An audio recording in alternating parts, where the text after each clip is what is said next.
Okay, I want to make a video to show you how to change the external door handle on a 90 series Prado.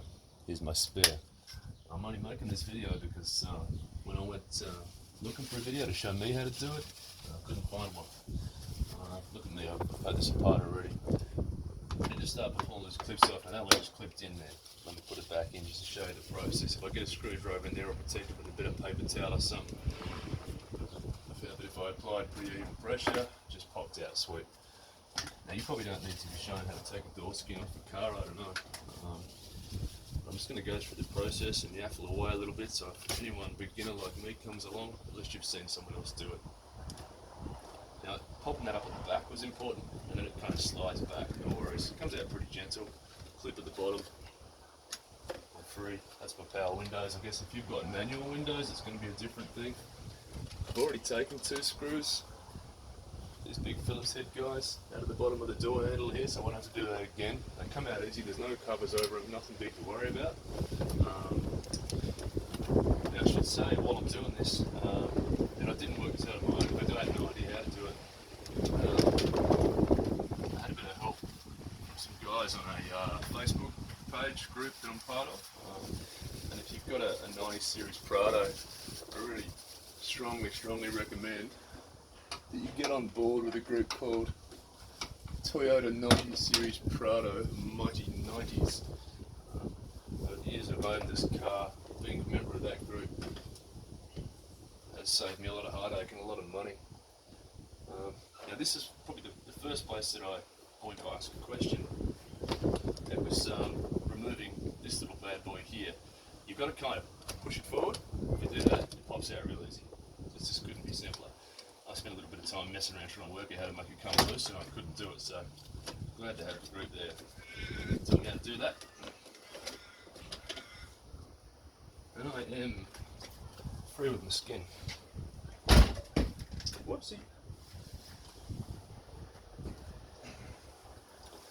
I'm sure there's a whole bunch of people going to see this video and tell me better ways to do things, but like I said, I'm planning to be a car guy, I'm certainly not. Happy to get advice from anybody who wants to give it to me, but for lack of better advice when I needed it, I guess I'll throw this out to you. Now in the back of this door handle, because that's the skin off as you see, there's a couple of fittings. This is your door handle sitting outside like so. There's a couple of 10mm hex heads. I just got an extension on my my socket screwdriver. What do you call this thing? I'm not a car guy. And I pop these out. These come out real easy. There's only one vague complication to it, and that is, although this one here on the left-hand side is really easy to get to, the one on the right-hand side, there's a little sticker covering up a hole in the door. Pull that back. I'll probably replace that with a bit of tape. And I can't quite fit the socket through the hole to get to it, so I put the socket in first and then chuck the screwdriver on. Do you even call this thing a screwdriver? I suppose you do.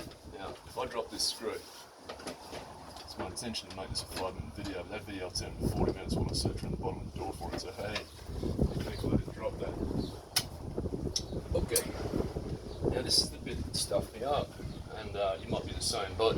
So I'm trying to keep my ugly mug out of this video, but you're not going to be able to see this very well. I'm just going to have to talk you through it.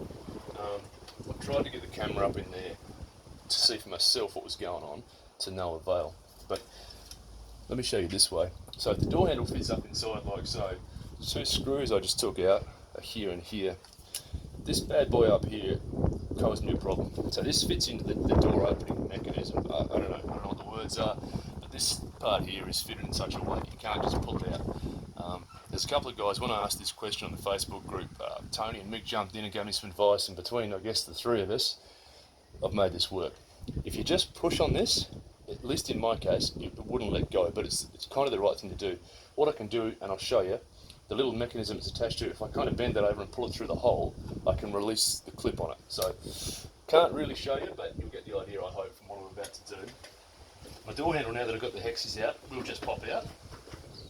A little bit of angling and manoeuvring, and hope it doesn't make a lot of ring out. There we go, there she comes. bars attached to his ear, I can actually kind of bend that over to the point where I can see it. I don't know if you can see that there, this section here. And I use the Stanley knife here, which may be a terrible idea, I'm hoping it doesn't bite me later, just to trim this locking, like Nylex or something, this locking bit here to allow me to release my handle. There's my handle out. And given my lack of expertise, that's probably where this video should stop. Obviously, now replacing things, it's just a matter of reversing that process. So, out with the old poor scratch thing. See someone tried to break into my car with a pair of scissors and they've scratched up my handle, smashed my lock, and scratched my Duco. Very upsetting, but anyway, I've learned something from it. This one's going to go back in. The little Nylex thing that locked in, I guess I'll have to swap over because I didn't get a new one with the one that I purchased second hand. And I'm going to put a new barrel in, which just fits into place. So anyway, I've just locked the door by closing it with no handle in it. I'm going to climb around. I hope that's enough of a video to get you out of trouble. Cheers.